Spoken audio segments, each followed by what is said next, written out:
In this video, we'll install generative AI on Kubernetes using the Bionic GPT Kubernetes operator. If you don't know what Bionic GPT is, watch this 39-second video. Bionic GPT was designed to be installed into your data center or private cloud. This then gives the teams in your company access to generative AI from their browsers. We enable generative AI in four main ways. The first is text and code generation. Secondly, we allow you to upload your private documents to enhance the AI with your own data. We support API keys to give developers and data scientists access to large language model resources. And we have a full audit trail so you can see who is using what resources and how. So a Kubernetes operator is basically a bit of code that runs in a container on your cluster, and it knows how to install the application it's responsible for.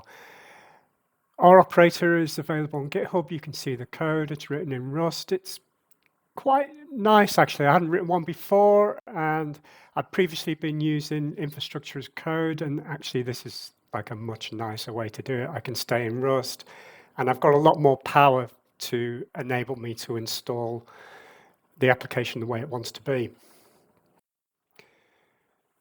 So the instructions for installing Bionic GPT with the operator are on the website, and we'll go through them together. So I'm going to install Kind, which is a very lightweight Kubernetes cluster that can run on lightweight hardware like a laptop, for instance. And then I'll install kubectl so that we can access that cluster. Doing it all with no hands. And then let's have a look inside the cluster and see what we've got. Nothing, which is kind of what we expected.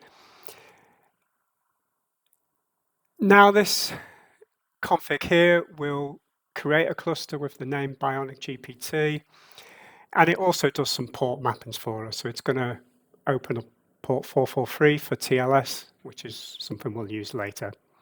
So let's get that rolling. Takes a while. And we're in. Okay, we need to export our kube config so we can actually access the cluster.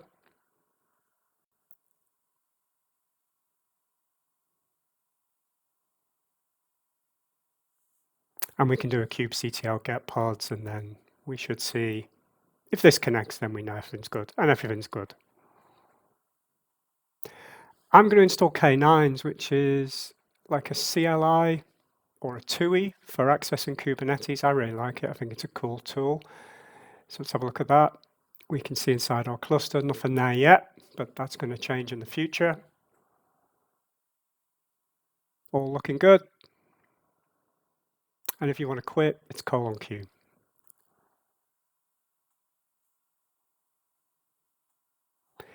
Okay, on to the next section. Let's install our operator.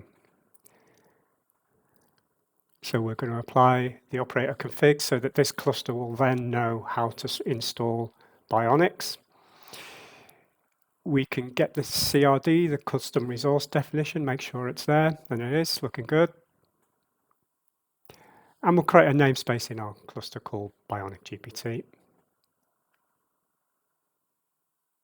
And now let's install the operator itself. So this is installing the container with the code that we showed before, the Rust code, so that it can configure the application. And if we go into the namespace, :ns, we can see the operator running.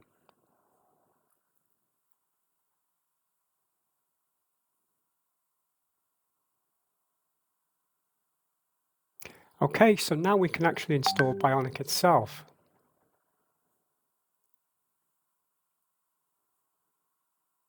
Okay, that's applied. And if we go back into the cluster, we can see now all of the containers are starting to download. So this is one of the reasons you need an operator, really. This is quite a complex application to configure.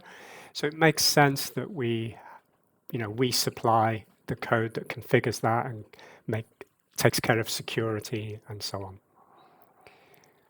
Okay, with some special internet magic, that's all running. And we can go and have a little look, go into one of the containers, look at the logs, go into another one. Everything's looking good.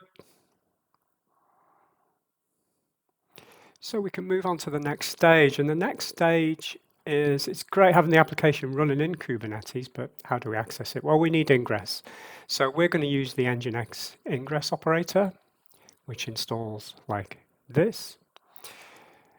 And there's a little bit of kubectl we can run to see when the operator is ready.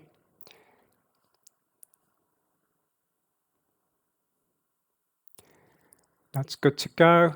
So now we actually apply our config for this Nginx Ingress, which is opening up, basically mapping some paths to different parts of the Kubernetes containers. And then using HTTPS localhost, we can go in, we get a security risk because we haven't set up TLS yet, but we can get into the application, register.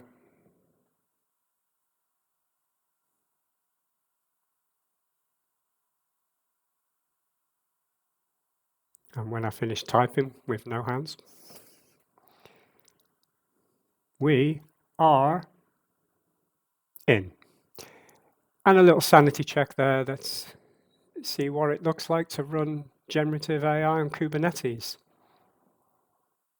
Give that a little while to process. It's a CPU Llama running 7B, and off we go. So there you have it, and thanks for watching. Please like and subscribe. If you want to ask any questions, ask them in the comments below. It pops up my phone and I'll answer whenever I can. And thank you very much. Bye.